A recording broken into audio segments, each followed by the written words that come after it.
Fala pessoal, sejam bem-vindos a mais um episódio do Future of Money, seu podcast semanal aqui da Exame, onde a gente trata sobre os mais diversos temas relacionados ao futuro do dinheiro. Eu sou o Gabriel Rubinstein, editor do site Future of Money, e no episódio de hoje eu tenho uma convidada especial para falar de um assunto especial que vai render muito, que eu tenho certeza que vai ser mais um daqueles episódios que vai faltar tempo. Então eu queria dar as boas-vindas para a Patrícia Stille, fundadora e CEO da Before, uma plataforma de tokenização que a gente vai se aprofundar e explicar aí ao longo do episódio. Mas seja bem-vinda, Patrícia. Muito obrigada, Gabriel. Obrigada pelo convite. Boa. Bom, eu já adiantei aqui um pouco do que a gente tem para falar e eu queria justamente começar esse episódio falando sobre tokenização, assim, de maneira mais ampla, até porque a gente tem uma audiência que também não necessariamente é super envolvida com esses vários assuntos de inovação que a gente traz aqui. Então, até para a gente contextualizar, tokenização hoje é uma palavra quase da moda, assim, né? Como a gente já ouviu algumas aí nos últimos anos de metaverso, de inteligência artificial mais recentemente. Tokenização com certeza está nesse grupo aí de muitas empresas, muitas ideias. Por que vocês acreditam em tokenização e como que você enxerga esse futuro com tokenização aí como uma parte importante? A gente acredita no uso da tecnologia, né, de DLT, né, o ledger distribuído, que tá blockchain, né, e fazendo talvez uma definição do que é a Before ela é um mercado organizado, né? Participante do sandbox regulatório, a gente tem licença para funcionar, né, ali como um mercado secundário, naquela dinâmica das empresas se listarem e estarem disponíveis para depois na negociação entre os investidores. E o que a gente faz, na verdade, a gente não é exatamente uma plataforma de negociação, de tokenização, que eu digo que a gente é um mercado, né, que usa blockchain como infraestrutura, né, na relação entre os participantes. Toda vez que você faz uma operação de compra e venda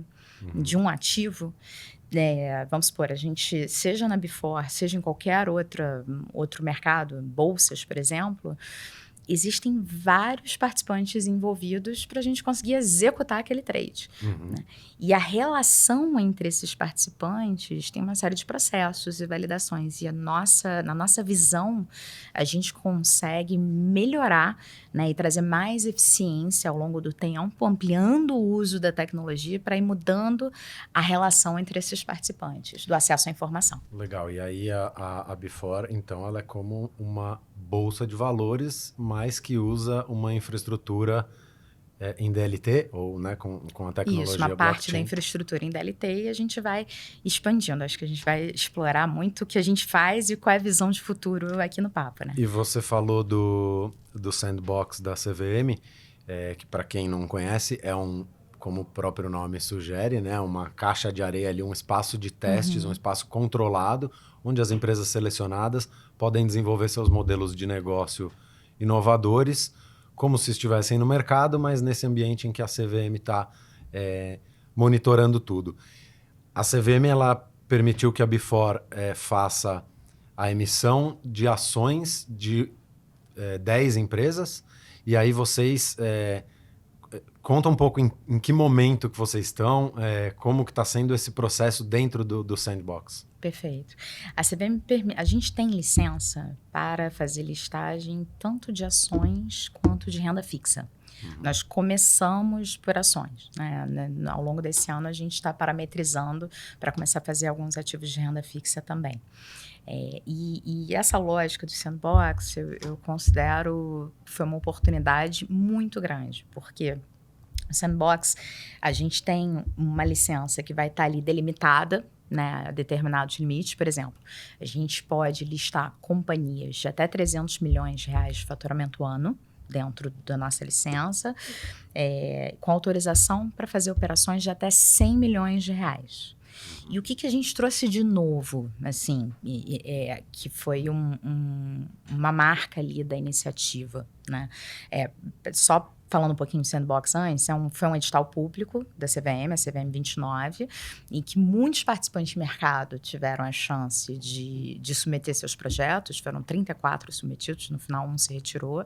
No final foram 3 selecionados e um quarto entrou também com pedido complementar. Então, a Before, enquanto característica, é o único que tem esse perfil mais orientado para ações efetivamente, mas na prática, o nosso foco foi desenvolver o mercado de acesso brasileiro, né? A gente tem uma situação, se a gente olha para o mundo regulado, né, e de oportunidades para os investidores para investir em ativos, que de um lado a gente tem empresas early stage, né? E aí tem os crowdfundings, que tem mais de 60 plataformas registradas, muitos VCs, grupos de anjo, e o interesse por esse tipo de ativo cresceu, né? Eu diria que nos últimos 10 anos veio né, gradualmente aumentando.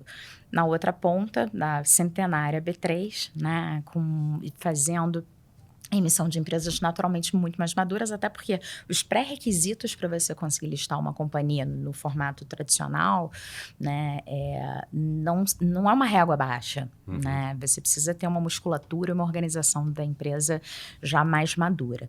E tinha um super gap no meio do caminho.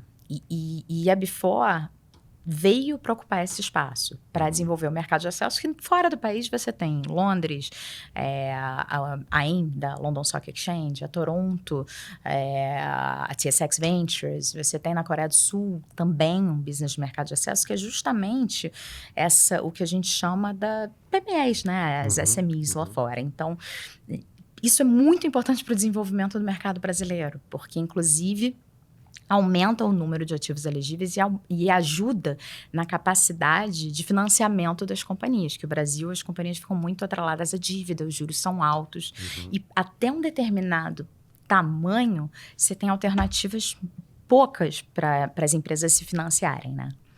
E você comentou sobre estar nesse meio termo, né, entre os crowdfundings de investimento que são mais focados em microempresas ou startups ou projetos que às vezes ainda estão no papel, e o outro extremo, que são as grandes empresas listadas na B3. Então, vocês estão num meio termo, mas como que funciona o processo de seleção, né? Que tipo de empresa que pode fazer isso, ou que pode se interessar em fazer isso, em abrir capital nesse meio do caminho, né? Acho que o tamanho da empresa, como você acabou de explicar, acho que é o primeiro critério, mas aí, na prática, e do lado de vocês, como que é a seleção? Vocês podem fazer 10 emissões. Como que vocês vão escolher 10 empresas para isso? E quando que isso pode se transformar em algo com centenas ou milhares de empresas? Excelentes perguntas. E você falou bem, a empresa abre capital, ela se torna uma empresa negociada publicamente. Né? A diferença é que no âmbito do Sandbox a gente propôs 2 inovações. Uma, a gente vai falar logo mais, que é o uso de blockchain na infraestrutura. E a outra é um arcabouço simplificado de pré-requisitos e obrigações baseado... A gente partiu da norma atual, do que se pratica, né, na Bolsa, para ir enxugando, para ficar mais adequado à realidade de companhias de menor porte, tá? Mas simplificado não quer dizer que não tem um caráter informativo muito robusto, porque você tem que trazer transparência, um nível de governança para que os investidores, inclusive, né, se sintam seguros de dar esse passo. E dentro de uma relação risco-retorno desses ativos, que não é nem uma early stage, nem uma empresa madura, e tem um potencial de crescimento interessante.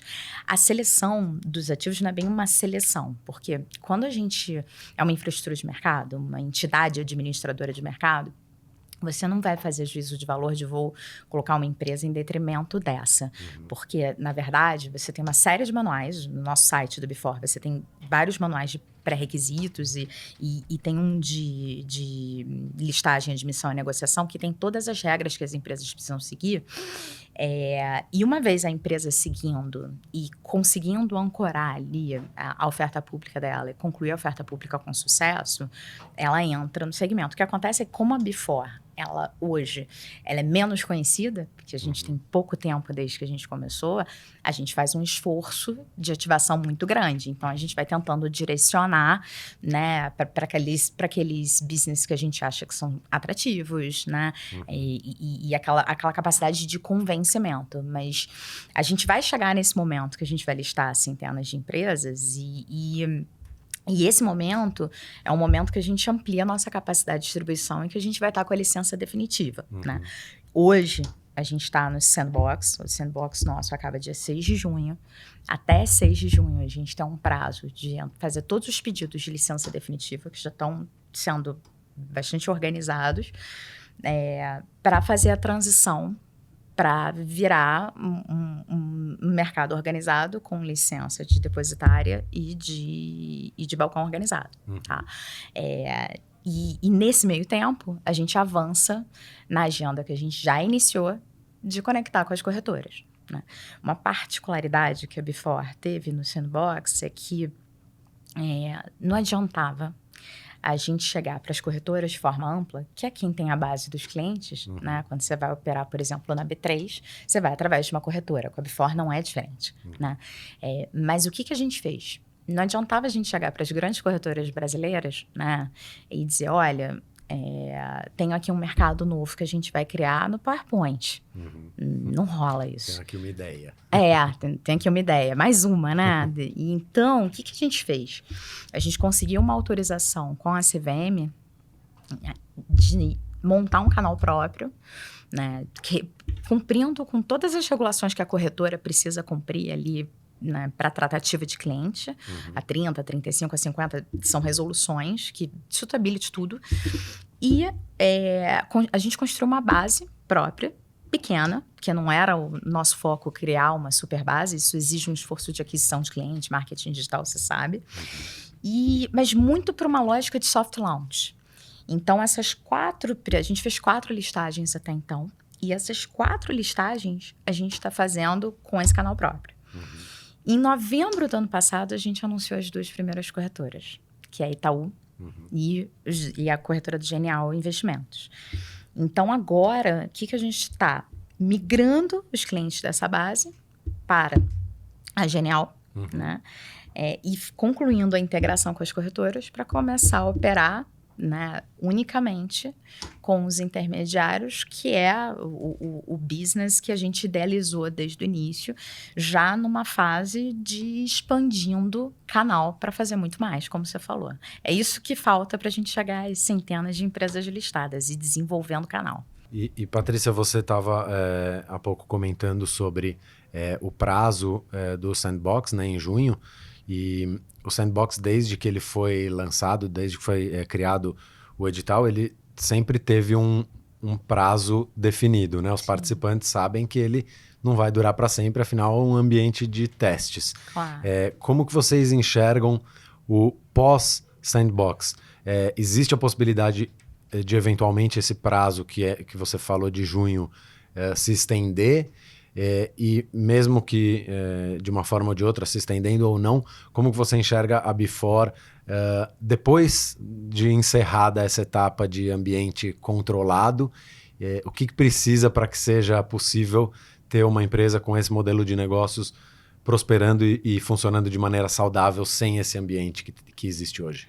Eu enxergo a escala, como você bem colocou, assim. Eu acho que a visão de futuro é um grande crescimento, né? E, assim, a gente tem um prazo aí.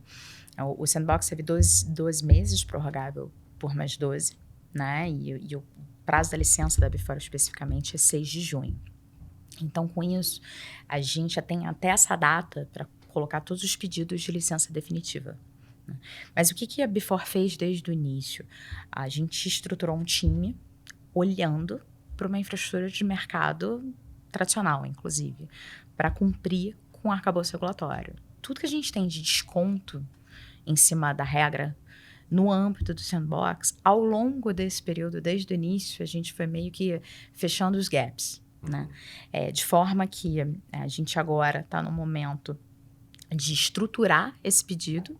A gente tem esse prazo até junho, mas a gente vai fazer isso antes. E o que acontece no momento que você estrutura o pedido e protocola com o regulador tem prazos de resposta. Se tem alguma dúvida, algum ponto adicional, tem essa ida e vinda. E a nossa licença definitiva vai depender muito da robustez desses pedidos, na prática. Né? E eu posso te dizer que a gente está se dedicando muito para fazer bem certinho. Né? E no Sandbox a gente tem muito diálogo com o regulador, a ponto de conseguir tirar dúvidas, questões, e ao longo do tempo todo e qualquer manual que a gente tem na Before, que são cerca de 30 documentos entre políticas, manuais, né, todos eles passam por revisão necessariamente para a CVM, que inclusive nos deu no início autorização para funcionamento. A gente ganhou a licença no dia 31 de setembro de 2021. Tá? No dia 22 de setembro de 2022, a gente entrou em funcionamento. A gente teve um ano para fazer toda essa parte normativa, né? Não é normativa, todos os regulamentos, e que regem ali as regras de operação do mercado e toda a parte de infraestrutura para começar a operar. Né? E formar time e tudo, porque a gente só contratou todo mundo depois disso. E aí, quando a gente chegou ali no dia 22 de setembro de 2022, a gente começou a operar, mas eu dependi de um ofício da CVM para me liberar para operação. Depois dela entender que estava tudo ok em toda a documentação que a gente passou. E dali para frente, qualquer alteração que a gente faz, passa pela CVM. Então, nesse meio tempo, a gente veio estruturando a empresa para licença definitiva e agora é uma questão de passar por esses ritos. Mas até que a licença definitiva seja concedida, espero que a gente tenha sucesso, porque isso depende da apreciação do regulador, a gente fica com a vigência, com os mesmos moldes do que a gente tem no Sandbox, pelo tempo de análise desses pedidos, entendeu? E quase todo executivo ou todo participante do mercado que a gente recebe aqui no podcast faz questão de ressaltar o quanto eles valorizam o trabalho que vem sendo feito tanto pelo Banco Central quanto pela CVM, da proximidade deles com o mercado, do interesse em ouvir o mercado, em ter a participação do mercado no desenvolvimento desses novos modelos de negócio, desses novos setores, do uso de novas tecnologias. Mas, ao mesmo tempo, a gente sabe que regulação e o papel dessas autarquias é complexo e, às vezes, também tem que atender interesses conflituosos, uma série de problemas. A gente viu algum até recentemente que foram os ofícios das próprias CVM com relação aos tokens de recebíveis, que num primeiro momento o mercado se assustou achando que era uma proibição, depois a CVM se posicionou dizendo que não e que era uma espécie de mal entendido. Esse tipo de situação pode ter algum impacto negativo no roadmap de vocês, nos planos de vocês? Como que vocês enxergam essa dependência também de que seja criado todo esse arcabouço regulatório e que dê essa segurança para vocês estarem no mercado? No nosso caso, não interfere e não tem impacto negativo, porque o que acontece? A Before, ela tem licença para listar valor mobiliário, tanto ações quanto renda fixa, e os nossos tokens são representações digitais da ação escritural hoje. A gente tem 4 empresas, né? 3 já em negociação, e uma está encerrando a oferta pública, vai entrar em negociação até o final de fevereiro. E, na verdade, essas empresas têm suas ações controladas 100% no livro, e a figura do escriturador, né, de ativos que controla, né, se 100% do capital social é 100%, né, e é uma figura obrigatória no nosso mercado, assim como é obrigatório na Bolsa, é muito chave, porque quando você lista, vamos supor, 10% de uma companhia, que é o que vai ficar lá em free float disponível para negociação, você tem que garantir que esses 10% estão ali no mercado e só naquele mercado. E você não tem uma operação paralela no mercado privada em que está se oferecendo e, na verdade, tem uma fraude, né? Então, o escriturador, ele cuida do livro, né? Então, o que acontece? A gente faz essa representação digital da ação, que é a ação tokenizada, na infraestrutura da Before, para simplificar a infraestrutura da Before. A gente acredita em tecnologia dessa forma. Agora, se você olhar para a licença e os pedidos que a gente está colocando em definitivo, a gente está cumprindo com os pré-requisitos de mercado organizado no Brasil e de depositária também. A diferença é que a gente vai cumprir com os conceitos da norma de uma forma diferente, em vários aspectos, usando a tecnologia a nosso favor. Essa discussão, que é uma discussão muito do que é criptoativo, por exemplo, né? A CVM regula valor mobiliário. E a CVM, ela recebe, naturalmente, muitas instituições, né? E para você marcar uma consulta, né? Uma audiência com a CVM, é aberto, inclusive a agenda deles é pública, né? Numa lógica de transparência. Então, as instituições se colocam, eu concordo super com você, eu acho que o regulador brasileiro, tanto o CVM quanto o Banco Central, acho que é um motivo de orgulho, quem entende sabe isso. Né, que eles ouvem muito mercado, estão olhando para uma agenda de inovação, mas é natural que a tecnologia vem desafiando o status quo e o regulador vai estar atrás da curva, porque ele vai ter que entender a aplicabilidade para traduzir isso sem perder o conceito da norma. Então, é um processo que leva tempo. O bacana é que eles ouvem, e esse ofício foi interessante, sim, porque ele colocou um ofício, o mercado entendeu de uma forma, ele falou, não, calma, a interpretação é essa. E ter essa abertura e ter essa postura ativa do regulador é ótimo para o mercado, no final do dia. Então, assim, para a Before especificamente, como a gente é valor mobiliário e está ali olhando muito para as regras de mercado organizado, tradicional, mas executando de uma forma diferente, não tem impacto. Realmente não tem. E normalmente quando a gente fala ou ouve falar em tokenização, a gente já pensa em cripto, e talvez por isso eu tenha cometido esse ato falho, que agora está muito claro, de que a Before não é uma plataforma de tokenização e que ela não está emitindo tokens que as pessoas podem transacionar em suas carteiras em blockchain. Isso. E que, na verdade, ela é como uma bolsa de valores, mas que usa a tecnologia blockchain no controle de alguns processos e não necessariamente na ponta do usuário ou do investidor, certo? Isso. Inclusive, a experiência do usuário, a gente não pode chamar de bolsa, porque a gente, na verdade, é um balcão organizado, mas a resolução que a gente atende é igual à bolsa. Né? Do tipo, na verdade, a mesma resolução, mas a bolsa, na verdade, tem uma estrutura diferente. Ela tem uma contraparte central, que no caso da Before não tem. Eu posso entrar isso em mais detalhes. Mas o que é interessante? A experiência do usuário acessando os ativos da Before, do investidor, não vai ser diferente do que ele já tem na corretora. A gente está num processo, né, de integração com as corretoras. A gente anunciou em novembro do ano passado. As primeiras 2 corretoras que estão se conectando no nosso ambiente são Itaú e Genial. Né? Toda a complexidade dessa fase de integração que a gente está fazendo nesse momento é justamente para que os investidores, no ambiente de suas corretoras, possam acessar os ativos sem ter que acessar uma outra plataforma de negociação.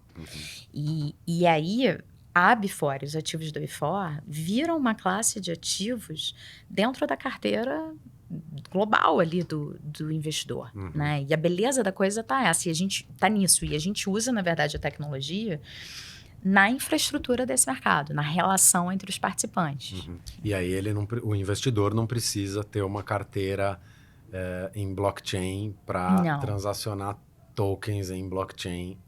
Ele vai fazer isso na mesma plataforma onde ele pode investir em fundos, em ações que estão na B3 e em todos os outros investimentos. É isso, né? Não, mas com a gente, ele tem uma carteira na infraestrutura da Before, você tem o cadastro dele associado a uma carteira digital onde a gente faz as trocas dos ativos. Né? E isso tudo fica publicado na rede da Before, que tem como participante hoje o escriturador, né, que é a Oliveira Trust, né, e tem sido um processo super interessante, porque a gente entendeu que você pega os participantes tradicionais de mercado, você tem um delta T até que eles venham a conviver com essas novas tecnologias. Então, da mesma forma que a gente percorreu esse caminho com a Oliveira Trust, a gente vai percorrer esse caminho com os novos participantes da rede. Hoje, a gente está fazendo a integração com as corretoras, por exemplo, da forma tradicional. Conectando com os sistemas deles, sensibilizando os sistemas deles para fazer o tratamento do ativo Before. das empresas listadas na B4. E logo na sequência, a gente passa a ter o nó deles, e aí você vai gradualmente fazendo com que a revisão dos processos seja feita, e você vai criando funções dentro do Ledger. A Olivera Trust hoje, como escriturador, toda vez aconteceu um ciclo de negociações, né? Teve lá as trocas de mãos dos ativos depois das operações de compra e venda. Quando acabou a liquidação, a Olivera Trust acessa o nó, porque as operações vão estar publicadas na rede, concilia com o livro dela, e tem uma integração automática com o sistema dela, e diz assim, quando acabou o processamento, ela diz para a rede, check, tá ok, tá conciliado, que eu tenho aqui, espelhou o que você tem na rede, e você pode começar um novo ciclo de negociação. E isso, pra você ter ideia, traz eficiência para a operação do escriturador. A Olivera Trust é o primeiro escriturador brasileiro a fazer escrituração on-chain, dentro dessa lógica. E a gente vai receber mais escrituradores no tempo, né? Mas isso faz com que o custo para a empresa no serviço de escrituração seja menor. Né? São eficiências que a gente vai buscando ao longo do tempo. A gente olha para a Drex, por exemplo, com muito entusiasmo. Lá na frente a gente conseguir fazer liquidação on-chain e simplificar também uma série de processos. Então, o interessante é dizer, é para infraestrutura, 2, é gradual, e a gente precisa entender muitos incentivos dos participantes em aderir a isso, porque não vai ser uma solução teoricamente brilhante para o uso da tecnologia que você vai conseguir efetivamente implementar num curto espaço de tempo. Você tem que levar em consideração, por exemplo, liquidação em D0, liquidação instantânea.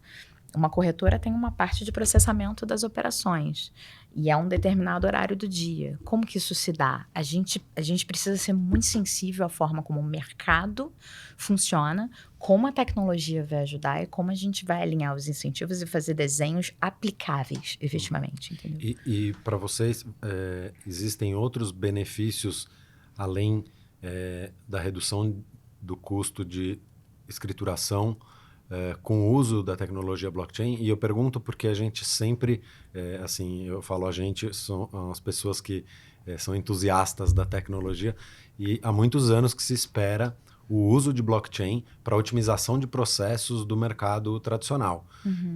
Você citou aí uma vantagem, né, essa redução de custos, mas existem outros em relação, por exemplo, à transparência ou à segurança? Que tipo de benefícios o uso de blockchain ou de DLT pode trazer na operação de vocês em relação ao que já acontece aí em bolsas de valores? Quando você vai para o mundo de pós-trading, ou seja, depois que o trading acontece, tem uma série de funções que precisam ser feitas pelos participantes para efetivamente ter a troca de titularidade refletida na carteira dos clientes, né? Feita a operação. E ali você tem uma série de validações e reconciliações. Quando você consegue publicar numa rede e as funções desses participantes, elas passam por uma releitura, né? E a gente consegue deixar esses registros na rede. O potencial disso é você reduzir erro, né? Operacional, por exemplo, é você trazer mais eficiência e mais rapidez para uma série de processos que se faz. E isso vai se refletir em custo, mas depois de muito investimento. Porque a questão do escriturador, também é preciso dizer que a Olivera Trust, em particular, ela quer apostar nesse mercado. Ela tem uma agenda para pioneira, digamos assim, para o uso de tecnologia. Então, ela diz assim, eu quero estar nesse segmento, eu vou cobrar abaixo e vou redimensionar os meus processos dessa forma. Mas, para você chegar nesse ponto, né, você pega o processo de integração com corretoras e que depois passa pela questão do nó no DLT, né, uma etapa, né, na sequência. Você gasta 1 hora para você integrar. né? Você tem que investir em alteração de processos tradicionalmente feitos para você conseguir, né, aderir a um novo mercado à tua infraestrutura, né? A corretora está lá, tem os produtos que ela tem. Você se conectar a um novo mercado não é trivial, não é à toa que só a B3 tem isso hoje no Brasil. A gente está furando uma barreira em algum grau nesse sentido, né? Diga-se de passagem, no Brasil, com licença para negociações, a Before é a única depois da B3. Né? E não dizendo que a gente é concorrente, e depois, se você quiser, a gente pode explorar esse ponto que é interessante, mas existe um operacional e uma parte de integração tecnológica e uma parte também de ir ajustando esses processos para poder potencializar o uso de tecnologia nas funções que faz sentido. A gente tem um exemplo da ASX, na Austrália, que tem um sistema que eu acho que deve estar até mais de 25 anos, que se chama Chess, que faz toda a parte de settlement e clearing, que é o post-trading, né, da Bolsa da Austrália. E esse sistema estava obsoleto e eles precisavam modernizar esse sistema. Em 2016, eles anunciaram uma parceria com uma empresa chamada Digital Assets, dizem lá, a gente vai fazer tudo em blockchain. Em 2022, eles estoparam o processo. E foi uma perda, se eu não me engano, de 170 milhões de dólares australianos, algo assim, né, que eles auferiram lá no balanço da Bolsa. E assim, a Accenture foi fazer uma análise do que aconteceu, né, e também teve alguns comentários do regulador australiano. E, na verdade, uma das coisas que foi condenada na aplicação é que você não pode querer jogar uma estrutura complexa de uma vez só no DLT. Você tem que escolher as aplicações que você vai fazer e o que faz sentido levar para o DLT. Porque senão você vai comprometer a implementação no final do dia. E a Before usa a rede Hyperledger, que é a mesma que o Banco Central está usando para desenvolver o Drex, né? O Real Digital, para quem, como eu, ainda não se acostumou com esse nome. Isso. Essa escolha tem relação com o fato do Banco Central estar usando também a Hyperledger e até já indo mais adiante. Queria saber sua opinião sobre o Drex e como que a Before pode ou se enxerga nesse novo ecossistema que o Banco Central deve lançar relativamente em breve. Perfeito. A Before ela começou com o Ethereum Quorum e trocou para o Hyperledger. Óbvio, o fato do Banco Central estar num direcionamento para essa rede conta, mas foi por alguns outros motivos também. A gente precisava configurar algumas funcionalidades de transação privada na rede. Por exemplo, hoje a gente tem o Oliveira Trust como único escriturador. Mas a gente vai ter outros escrituradores, não muitos, porque não são tantos no Brasil, né? Da mesma forma que entrando o distribuidor, a gente agora, né, que é os intermediários, os corretores, a gente vai ter outras corretoras, né?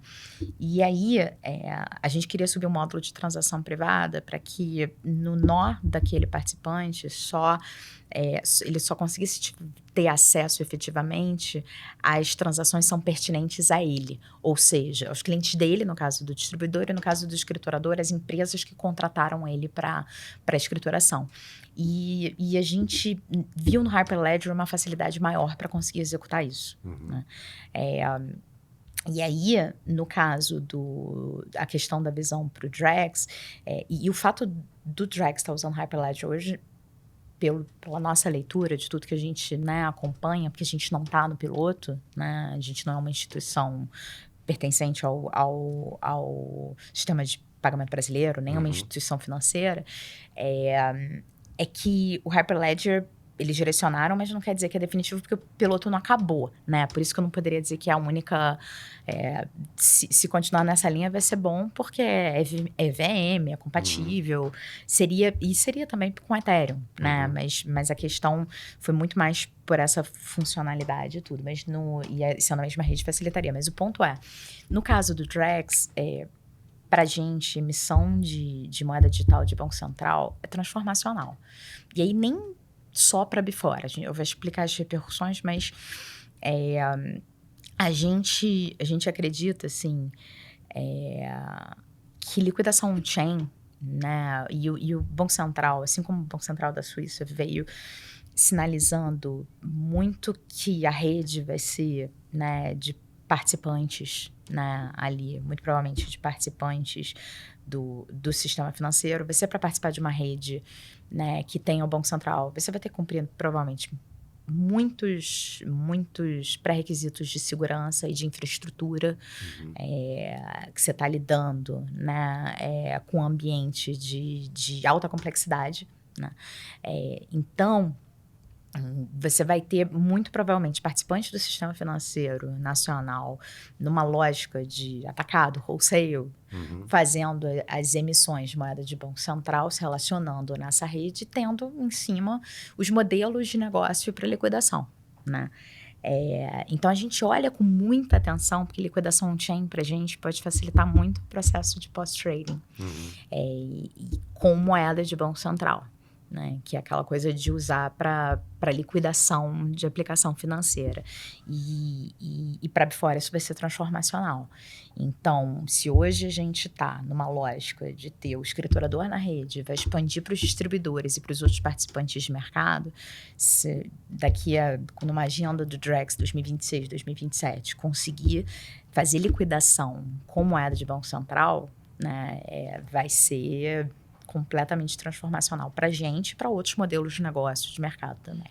E falando de um ponto de vista mais pragmático, hoje a Bifor já fez a emissão de ações de 4 empresas usando esse sistema que vocês desenvolveram, com uma autorização da CVM para fazer mais 6, né, totalizando 10 emissões. No âmbito de sandbox, E essas que já foram emitidas, o sandbox, apesar de ser um ambiente controlado, ele é um ambiente monitorado, mas que você está no mercado, né? Sem dúvida. Hoje, um investidor de varejo, ele consegue participar e comprar essas ações? Como que isso está funcionando na prática? Sim, hoje, a gente foi autorizado a ter um canal próprio, porque aquilo não adiantava chegar para as corretoras com PowerPoint e dizer, venha participar desse novo mercado no Brasil, né?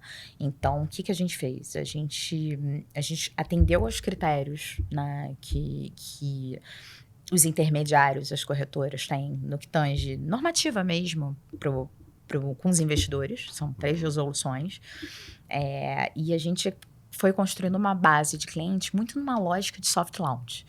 Então, até o momento de efetivamente conectar com as corretoras, que a gente tem autorização para isso, né? Nem todas as iniciativas no Sandbox têm.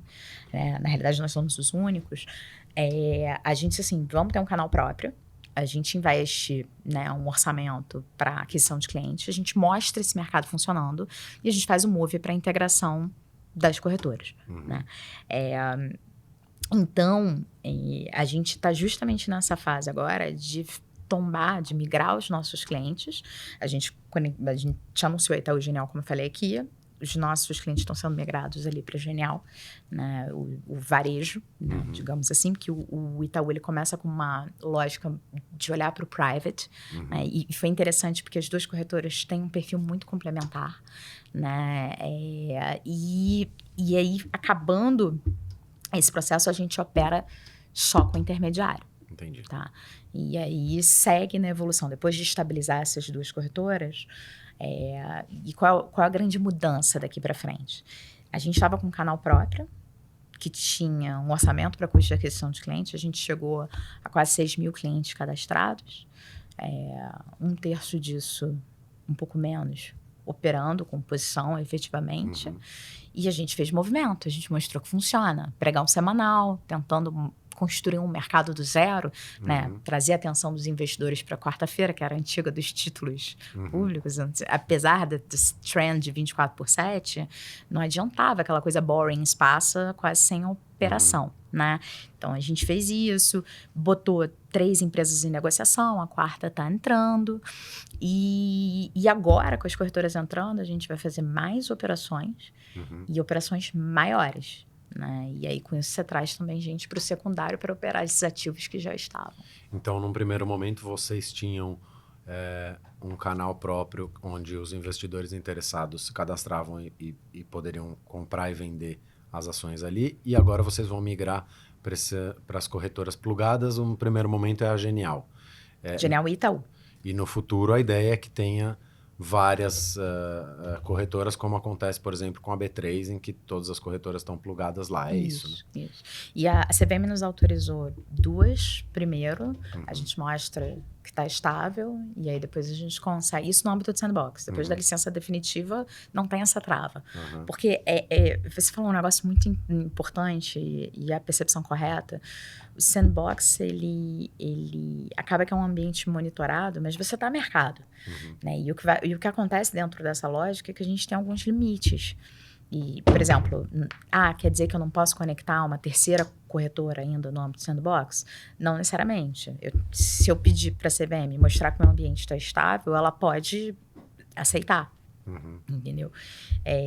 Mas é uma questão de autorização específica para isso, como cada passo que a gente dá, né, no âmbito do sandbox. Mas depois da licença definitiva, é uma questão de eu seguir as regras e escalar esse nosso negócio. E aí, em relação ao pregão, é natural que nesses primeiros momentos vocês tenham um pregão reduzido, porque o número de investidores também é reduzido, é um mercado que está sendo criado do zero, mas com o desenvolvimento do modelo de negócios e todas as inovações que estão ao redor, o próprio Drex, enfim, tudo isso todo o avanço da tokenização como um todo pode proporcionar aí um crescimento rápido desse mercado. E aí a ideia é que esse pregão ele seja diário e aí até trazendo para a realidade de blockchain, que não tem o pregão tradicional, né? Ele é um mercado 24/7.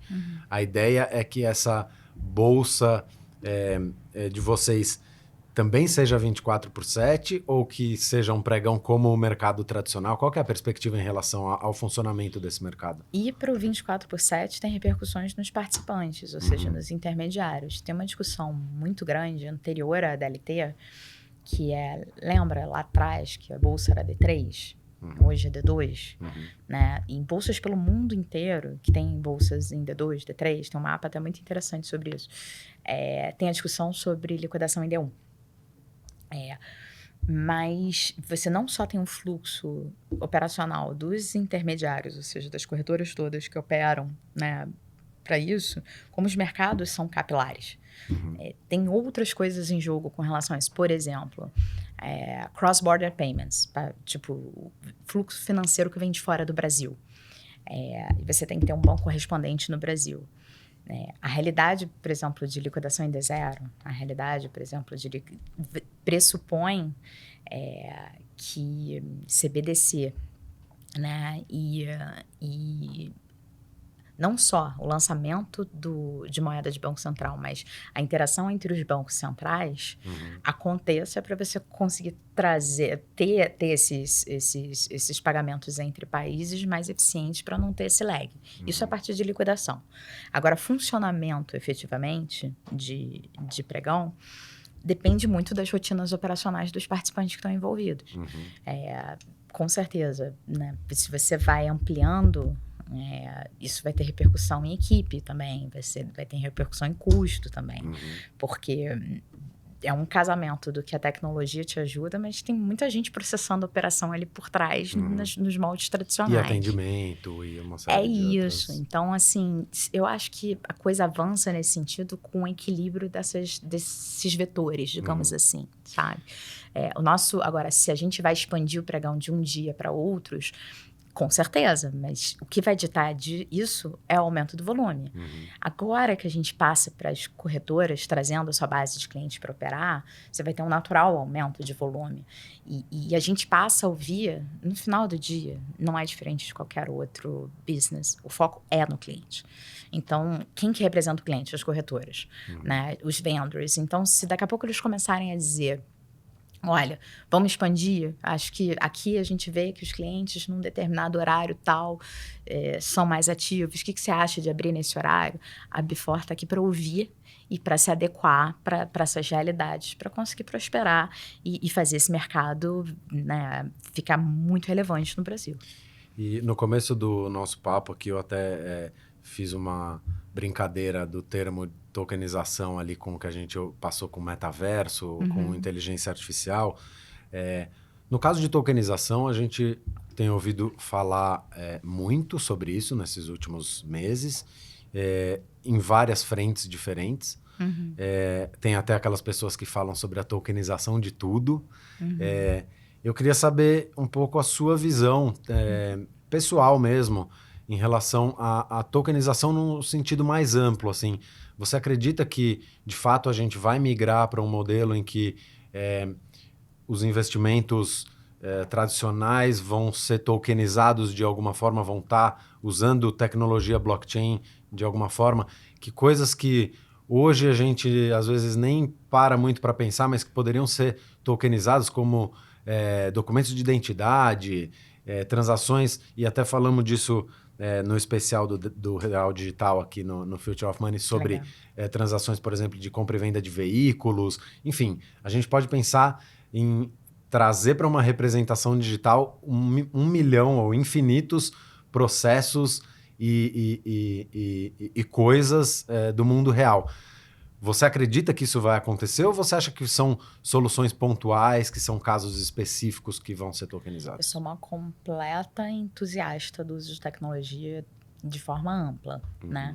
Eu acho que isso avança a partir do momento que você avançar nos normativos, porque o que é um valor mobiliário e o que não é?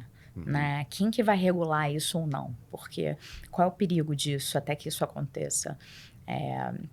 Você pode ter modelos de negócio fluindo, né, não regulados, e aí você tem o grande público eventualmente entrando em roubadas, digamos assim, sem saber, e você não tem uma observância em cima, e isso pode gerar uma perda financeira e absurdos, como a gente vê no Fantástico no domingo, entendeu?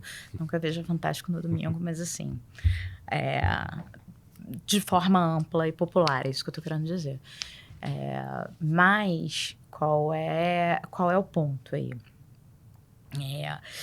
A gente tem muito potencial, mas tem uma certa matriz de decisão do que faz sentido usar ou não.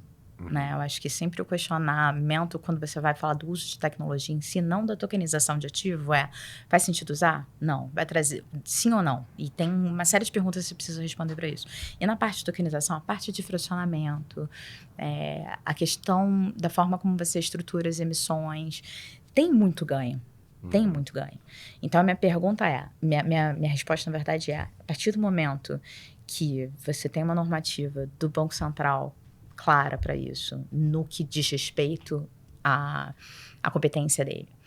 E a partir do momento que você tem uma normativa da CVM no que diz respeito ao valor mobiliário, inclusive para negociação em mercado, né, posterior à emissão, você tem... esse mercado vai andar com mais aceleração. E aí, eu acho que os ciclos estão ficando mais curtos, né? Com tecnologia, e a gente vai ter aí daqui a 10 anos, digamos assim, vamos dizer, nossa, como mudou? Lembra quando a gente fazia aquilo? Então, a resposta é sim. Eu acho que vai ter muita coisa boa nesse sentido. E falando mais objetivamente aí do que a Before tem feito, quais que são as empresas, não sei se você pode falar, mas acredito que sim, enfim, quais que são as empresas ou os setores que se interessaram por esse modelo de fazer uma espécie de IPO, mas num mercado diferente, né? Quem que já está participando com vocês disso? Eu fico orgulhosa de ver, assim, que, na verdade, a gente atraiu empresas em setores que estão completamente descorrelacionados da B3 e aconteceu dessa forma, né? Orgulhosa porque eu acho que da Before ter conseguido atrair esses business. O primeiro é a engravida, reprodução assistida. Então, é um segmento do setor de saúde. A gente tem uma situação de que 15% da população mundial sofre com problemas de infertilidade. As pessoas estão tendo filhos mais tarde. Eu sou um exemplo disso. Eu tenho 38 anos. Eu tenho lá meus óvulos congelados, já a gente vai para isso, né? Então, a engravida cresce e tem uma tese super interessante. Segunda, Masmus, né, saudáveis, ricos em proteína, uma empresa, inclusive, que está crescendo a taxas muito altas. Dos últimos 5 anos, algo como 75% ao ano.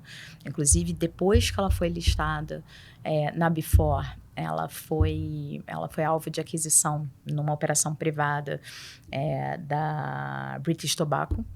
Então, e vai ter uma super estratégia para ampliar canal de distribuição. Então, é uma empresa que vem aí num trend saudável, que é super legal. A terceira empresa, Plano de Saúde Pet, a Plamev Pet, que também cresce a taxas muito grandes. De 2019 a 2022 foi algo como mais 100% de crescimento médio aí ao ano. A população de pet no Brasil é muito grande, né? Então, e é uma empresa... São empresas que, pelo propósito, as pessoas acabam se identificando, né? E a quarta que vai entrar em negociação, que está fechando a oferta pública, é de eficiência energética, né? E vem aí com esse stamp mais ESG. Então, as 4 empresas são empresas interessantes, né? São teses atrativas para o investidor final. E espero que a gente siga aí nesse mesmo pace para os próximos. E é legal que, né, fica bem claro o quanto a Before está nesse gap entre as startups em early stage e as empresas, as maiores empresas do Brasil que estão listadas na B3 com um perfil de produtos ou de serviços que já estão com tração, empresas que já estão movimentando, às vezes, algumas dezenas de milhões de reais por ano e possibilitando que até para o investidor também se invista em algo que tem potencial de crescimento, mas que não tem tanto risco de não dar certo porque já está com o seu modelo de negócio comprovado, né? Isso é um ponto muito legal que você está colocando, porque assim, já não é uma relação risco-retorno de early stage, porque são companhias que já têm resultado, né? Até porque e elas precisam dar um passo para a governança quando entram na Before, porque você vai participar de um mercado organizado, então você tem uma série de obrigações, você tem que divulgar trimestralmente o resultado, tem que ser auditada. No nosso caso, a empresa precisa ser uma SA por causa da lei das SAs que protege os minoritários, então tem esses pontos todos. Mas a relação risco-retorno no portfólio do investidor não é nem de uma empresa listada na B3, nem de uma early stage, é uma coisa no meio do caminho, né? E aí, a gente funciona, e eu acho que o propósito da Before é desenvolver o mercado de acesso no Brasil. É um novo mercado, tá?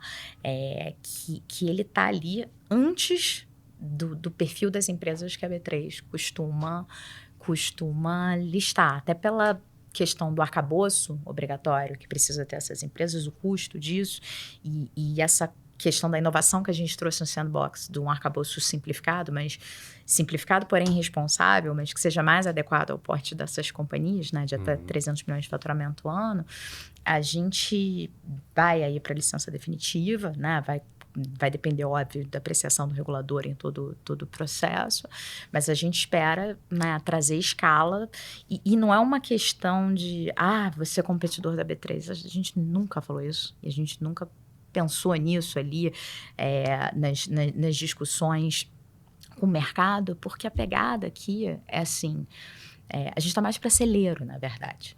Né? Tem um segmento completamente desassistido.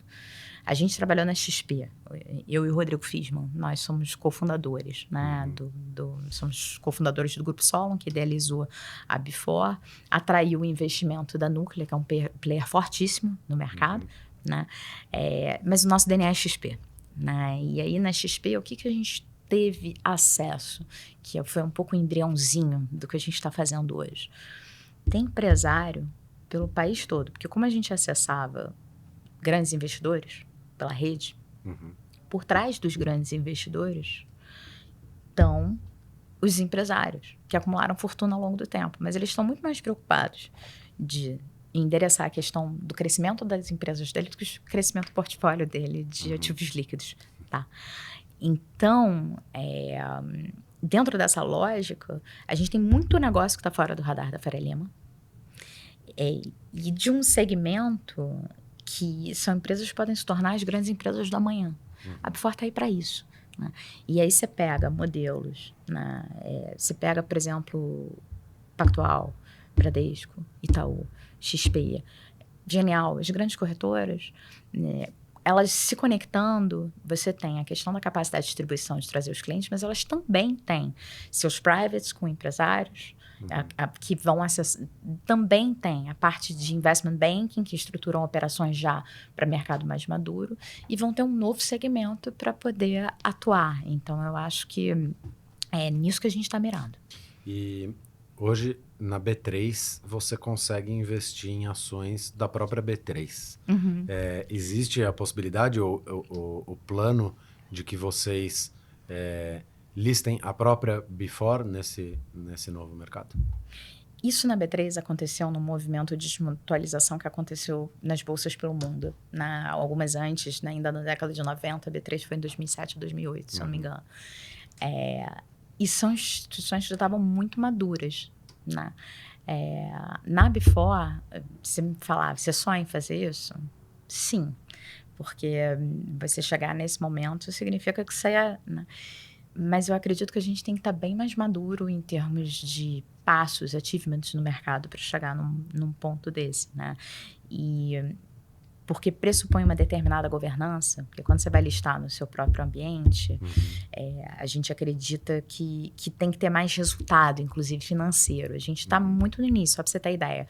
Os clientes que operam na Before, e aí qualquer cliente, como eu falei, varejo, uma vez se cadastrando na Begin, né, que era o canal até então, que a gente levantou o próprio, e daqui a pouco se cadastrando nas corretoras, né, nesse momento inicial, a gente não cobrou taxa de negociação. A gente deixou o ambiente para experimentação, nesse soft launch. Agora que indo para as corretoras que vai entrar a estrutura de FIIs, natural de taxas, para operar. Né? Então, tem todo esse processo para gerar resultado na própria Before, porque é um investimento de longuíssimo prazo. Os stakeholders, que são o Grupo Solon, e a Núclea, que tem uma câmara, né, de liquidação, é um player super estratégico, né, e que desmutualizou, e que a Before foi o primeiro investimento depois que eles são detidos por 48 bancos no Brasil. Né, é uma empresa grande, que tem uma agenda forte de tokenização, né, e de trazer inovação para o mercado, e que tem uma visão de longo prazo. E o Grupo Solon, nós, né, também temos uma visão de longo prazo. Esse business, ele só vai gerar receita efetivamente, eu digo, a ponto de ficar atrativo na escala. E a gente é bem responsável aí para tentar fazer os moves no momento certo. Legal. Patrícia, a gente está no nosso limite de tempo aqui. Eu queria agradecer muito a sua participação aqui no podcast.